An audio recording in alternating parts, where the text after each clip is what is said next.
بسم الله الرحمن الرحيم. Bonjour à tous et bienvenue dans ce deuxième chapitre sur l'électricité et le magnétisme. C'est le 9e cours, vidéo 48. Ce chapitre a pour titre Conducteurs en équilibre. Dans ce premier cours sur les conducteurs en équilibre, nous allons aborder la définition et les propriétés des conducteurs en équilibre, le théorème de Coulomb, le pouvoir des pointes et on termine avec deux exercices avec corrigé. Définissons tout d'abord le conducteur en équilibre. Un conducteur est dit en équilibre électrostatique si les charges qui renferment ne sont pas en mouvement, c'est-à-dire sont en état de repos. Propriétés des conducteurs en équilibre. Ces propriétés sont au nombre de 4. Le champ électrostatique est nul. Le potentiel à l'intérieur du conducteur en équilibre est constant. La somme des charges à l'intérieur du conducteur est égale à 0. En plus, le champ électrostatique à l'extérieur de ce conducteur est perpendiculaire en chaque point à la surface de ce conducteur. Pourquoi le champ électrostatique pour un conducteur en équilibre est nul? Tout simplement parce que, puisque les charges sont en état de repos, c'est-à-dire qu'il n'y a aucune force. Or, la force est reliée au champ électrostatique par cette relation que nous avons vue précédemment. Cette équation est nulle si et seulement si et E est nul. Donc, c'est pour ça que le champ électrostatique à l'intérieur du conducteur est nul. C'est parce qu'il n'y a aucune force. Puisqu'il n'y a aucune force, le champ électrostatique ne peut être que nul. Le vecteur champ électrostatique est perpendiculaire à la surface du conducteur en équilibre. Ceci s'explique par le fait que les lignes de champ sont, d'une part, tangentes au vecteur champ électrostatique et d'autre part perpendiculaire au plan. Donc c'est pour ça que le vecteur champ électrostatique est perpendiculaire à la surface du conducteur. Troisième propriété, le conducteur en équilibre constitue un volume équipotentiel, c'est-à-dire de même potentiel. V égale constante à l'intérieur du conducteur. Pourquoi? La différence de potentiel entre deux points quelconques, M et M' est définie par la relation que nous connaissons déjà, dV, c'est égal à moins E dl, c'est-à-dire que le potentiel élémentaire est égal à moins le produit scalaire des deux vecteurs E et dl, dl étant le vecteur élémentaire de déplacement. E égale 0, cela implique que V égale constante. D'après cette équation, si E égale 0, dV égale 0, ça veut dire que V c'est égal à une constante par intégration, et ceci en tout point intérieur au conducteur en équilibre. En conséquence, la surface externe maintenant du conducteur est une surface équipotentielle. Partout où l'on va à l'extérieur de ce conducteur, sur sa surface, on a le même potentiel, ce qui prouve que le champ est perpendiculaire à la surface du conducteur. La dernière, la charge dans le conducteur en équilibre est nulle, c'est-à-dire la somme de toutes les charges se trouvant à l'intérieur de ce conducteur est égale à 0. Puisque le nombre de protons est égal au nombre d'électrons, ceci est connu, la charge totale à l'intérieur du conducteur en équilibre est nulle. Les charges électriques en mouvement s'accumulent uniquement sur la surface jusqu'à ce que le champ qu'elles produisent soit égal au champ électrique extérieur appliqué à cette surface, ce qui conduit à un état d'équilibre. Théorème de Coulomb.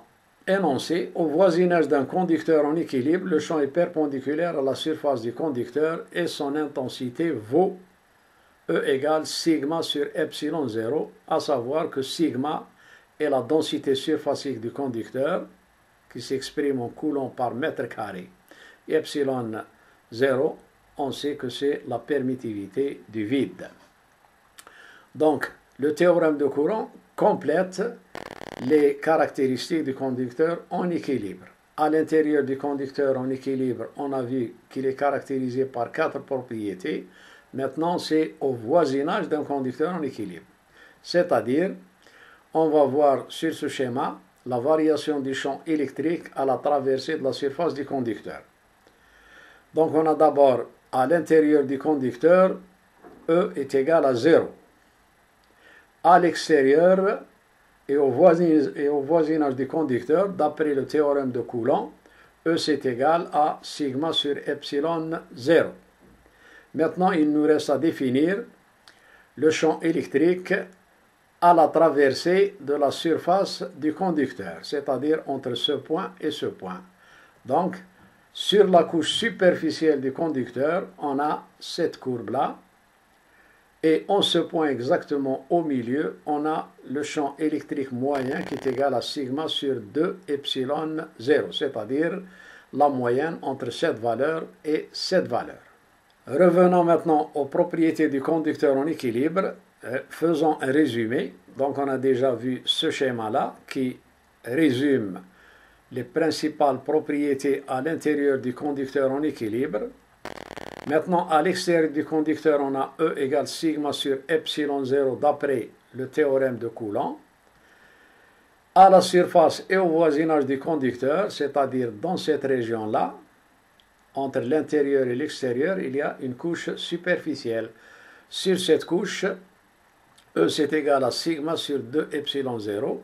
Ceci est valable à la surface et au voisinage du conducteur. Pression électrostatique maintenant, soit ds extérieur, une surface élémentaire extérieure d'un conducteur en équilibre, et soit dq, la charge élémentaire portée par cette surface élémentaire. La force élémentaire appliquée sur cette surface élémentaire, cette force résulte de la répulsion entre les charges sur la surface et les autres charges. Donc df, on sait que c'est égal à dq fois E moyenne, c'est égal à sigma ds, puisque dq c'est égal à sigma ds extérieur, fois E moyen. E moyen, nous venons de le voir que c'est égal à sigma sur 2 epsilon 0. Donc df c'est égal à sigma fois sigma, c'est sigma au carré sur 2 epsilon 0 fois ds extérieur. Ce qui nous donne le rapport entre la force et la surface. Les deux grandeurs sont élémentaires, c'est égal à PE, c'est égal à sigma au carré sur 2 epsilon 0. Donc de là, on tire la définition de la pression électrostatique, qui est la pression électrostatique et la force électrique appliquée sur l'unité de surface. Donc PE, c'est égal à sigma au carré sur 2 epsilon 0. PE est une grandeur scalaire positive. L'unité, on connaît l'unité de la pression, même en mécanique, c'est-à-dire le Pascal, abréviation PA. Cette pression peut être considérée comme étant la force capable d'arracher les charges au conducteur. Passons maintenant au pouvoir des pointes. Les charges ont tendance à s'accumuler sur les surfaces en pointe, c'est-à-dire celles dont le rayon de courbure est petit. Nous allons développer cette notion. La figure représente deux conducteurs de forme sphérique, chacun avec ses caractéristiques et qui sont reliés par un fil de jonction. Donc la sphère, voilà ses caractéristiques, son rayon, la charge électrique qu'elle porte, sa densité surfacique de charge et sa tension, V. La sphère 1, R1, Q1, sigma 1 et le potentiel V, ou la tension. Les sphères sont au même potentiel, c'est pour ça que nous avons mis ici V et ici V. Pourquoi elles sont au même potentiel? Parce qu'elles sont reliées par un fil de jonction. Donc les deux sphères sont portées au même potentiel V. V, on sait que c'est égal à K, qui est égal à 1 sur 4 pi epsilon 0, Q1 sur R1 pour la sphère 1. C'est égal aussi au potentiel de cette sphère 2, K, Q2 sur R2. En simplifiant en remplaçant K d'abord par 1 sur 4 pi epsilon 0 et Q par sigma S, pour la sphère 1, c'est sigma 1 fois 4 pi R1 au carré qui est la surface de la sphère, sur R1, idem pour la sphère 2, 1 sur 4 pi epsilon 0 sigma 2, 4 pi R2 au carré, la surface de cette sphère, sur R au carré. De là, on arrive après simplification à sigma R1, c'est égal à sigma R2. Or, R2 est supérieur à R1, comme nous le voyons sur le schéma. Cette équation ne peut être vérifiée avec cette condition que si sigma 1 est supérieur à sigma 2, c'est-à-dire la densité de charge en surface sur cette petite sphère est supérieure à la densité de charge de surface de la deuxième sphère. Autrement dit, cela est la preuve que les charges ont tendance à s'accumuler sur les surfaces pointues, c'est-à-dire les surfaces dont le rayon de courbure est petit. On trouve l'application de ce pouvoir des pointes dans les paratonnerres qu'on place sur les bâtiments pour éviter la décharge des orages. Donc lorsqu'un orage éclate, les charges ont tendance à aller directement sur le conducteur pointu placé sur le bâtiment qui est relié directement à la terre et ça évite les dégâts, bien sûr. Deuxième application, les bords métalliques pointus attachés aux ailes d'avion. On sait que les avions volent des fois dans des conditions météorologiques difficiles, c'est-à-dire dans des orages puissants. Donc ils sont munis, ces avions sont munis de bords métalliques pointus pour justement que les charges qui résultent de l'orage ou bien du tonnerre soient dirigées vers ces bords métalliques pointus, bien sûr attachés aux ailes d'avion, ce qui évite aussi les accidents d'avion. Et voilà, on arrive à cet exercice. Considérons une boule en métal de rayon grand R ayant une charge globale Q. Premièrement, à l'équilibre, comment se répartissent les charges dans le conducteur.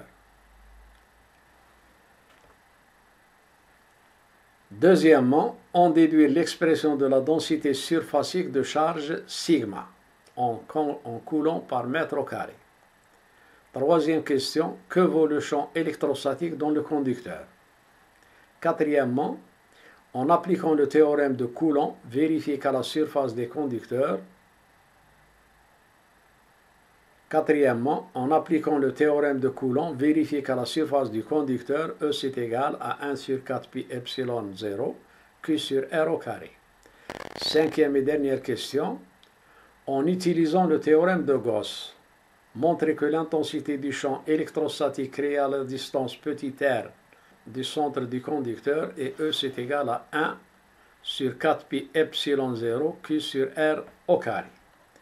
Et vous avez l'énoncé en arabe pour ceux qui sont intéressés par les cours en arabe. Ils n'ont qu'à se reporter aux vidéos en arabe. Ces vidéos portent les mêmes numéros que les vidéos en français. Le corriger à la première question, comment se répartissent les charges dans le conducteur? Donc nous venons de dire dans le cours qu'à l'état d'équilibre, les charges se répartissent sur la surface du conducteur, c'est-à-dire sur la surface de la sphère. À l'intérieur du conducteur, la charge totale est nulle. Donc ça résulte des caractéristiques du conducteur en équilibre.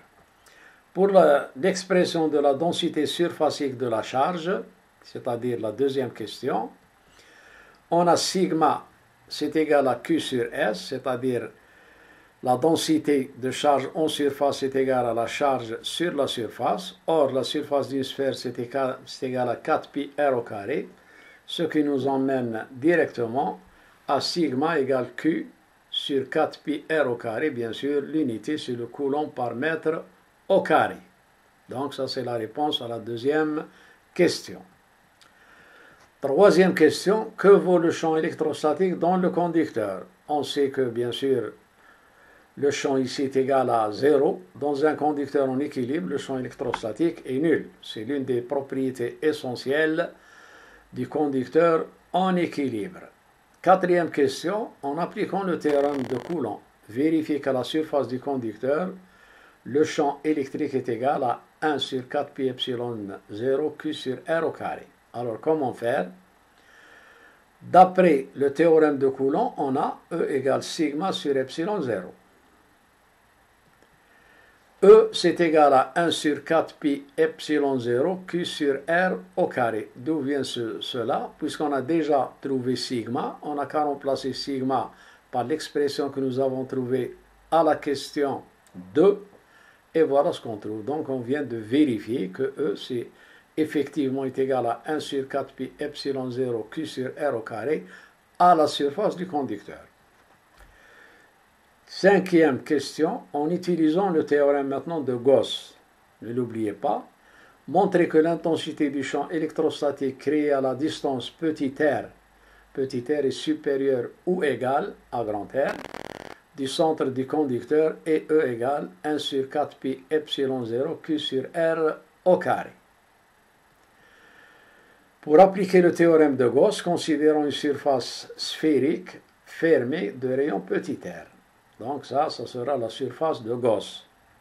Le flux du champ électrostatique à travers cette surface, c'est égal à ES, c'est égal à E fois la surface de la sphère qui est égale à 4 pi petit r au carré.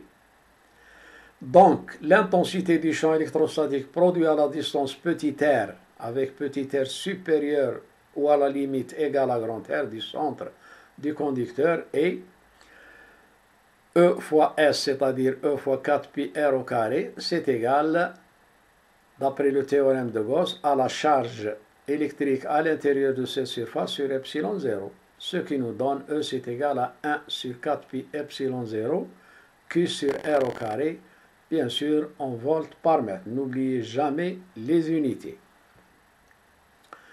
Deuxième exercice. Une sphère métallique de rayon R1 égale 1 mètre porte une charge électrique totale Q égale 10 à la puissance moins 9 coulombs. On la relie par un fil conducteur à une sphère initialement non chargée de rayon R2 égale 30 cm, comme l'indique ce schéma-là. Placée à grande distance de la première sphère de telle sorte qu'elle se mette au même potentiel, on négligera dans le problème l'effet du fil de jonction. Première question, quelle sera la charge à l'équilibre sur chacune des sphères après que la connexion sera faite? L'énoncé en langue arabe, le corriger, réponse à la première question. Les deux sphères sont au même potentiel, ça veut dire que V, c'est égal à V. V1 égale V2. Ça veut dire que 1 sur 4 pi epsilon 0 Q1 sur R1, c'est égal à 1 sur 4 pi epsilon 0 Q2 sur R2. En simplifiant, on a Q1 sur R1, c'est égal à Q2 sur R2. On sait d'autre part que d'après le principe de la conservation de la charge, on a Q, qui initialement était sur cette sphère, maintenant se répartit entre les deux sphères, ou sur les deux sphères. Donc on a Q1 plus Q2. On a maintenant deux équations à deux inconnus.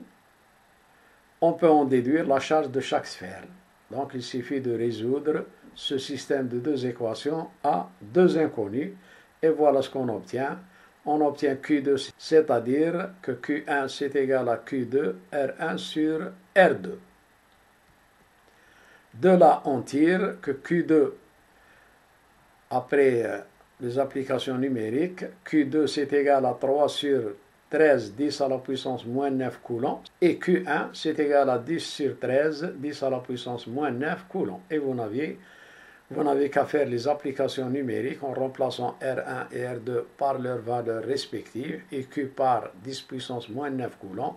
Vous devez trouver ces deux valeurs à vérifier. Deuxième question, montrez que la densité superficielle de charge sigma 1 sur la sphère de rayon R1 est plus petite que la densité superficielle de charge sigma 2 sur la sphère de rayon R2. Que prouve ce résultat? Dans la première question, nous venons de démontrer que la charge sur la sphère de rayon R1 est supérieure à la charge sur la sphère de rayon R égale 30 cm. Voilà l'énoncé en langue arabe. Pour la solution de l'équation 1 que nous avons écrite précédemment, on déduit cette égalité-là. Après simplification, on a R1 sigma 1 égale R2 sigma 2. R2 est inférieur à R1, puisque 30 cm c'est plus petit que 1 mètre. Or, cette équation ne peut être vérifiée avec cette condition que si et seulement si sigma 1 est inférieur à sigma 2, c'est-à-dire que la densité superficielle de charge sur la sphère de rayon R1 est inférieure à la densité superficielle de charge sigma 2 présente sur la sphère de rayon 30 cm. Les charges ont tendance donc à s'accumuler sur les surfaces pointues dont le rayon de courbure est le plus petit. C'est ce que nous avons appelé le pouvoir des pointes. Troisième question, montrez en conséquence que E1 à la surface sur E2 à la surface est égal à R2 sur R1. On néglige bien sûr, comme nous l'avons dit au début, l'effet du fil de jonction. La solution, en appliquant le théorème de Gauss, on peut calculer le champ électrique à la surface de la sphère. Donc il suffit de considérer une surface de Gauss S, c'est-à-dire que E fois S, c'est égal à la charge intérieure à cette sphère sur epsilon 0. Or, Q intérieur, c'est égal à sigma fois S sur epsilon 0. Cela implique que E, c'est égal à sigma sur epsilon 0. E1 à la surface est égal à sigma 1 sur epsilon 0 de là. Pour la surface 2 de la deuxième sphère, c'est sigma 2 sur epsilon 0. Nous avons trouvé que R1 sigma 1 est égal à R2 sigma 2, ce qui nous emmène à écrire sigma 1 sur sigma 2, c'est égal à R2 sur R1. De ces trois équations, on arrive au résultat, si on fait le rapport de E1 surface sur E2 surface extérieure bien sûr, c'est égal, après simplification, sigma 1 sur sigma 2, c'est égal à R2 sur R1. C'est ce qu'on nous demande de démontrer. Et voilà, on arrive à la fin de ce cours. Donc au prochain cours sur l'électricité et le magnétisme, le 10e cours, vidéo 49, deuxième cours sur les conducteurs en équilibre, où nous verrons la capacité propre d'un conducteur isolé, phénomène d'influence entre conducteurs chargés, le théorème des éléments correspondants et un exercice résolu.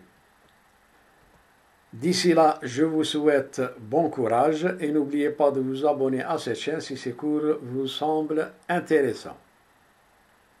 À bientôt.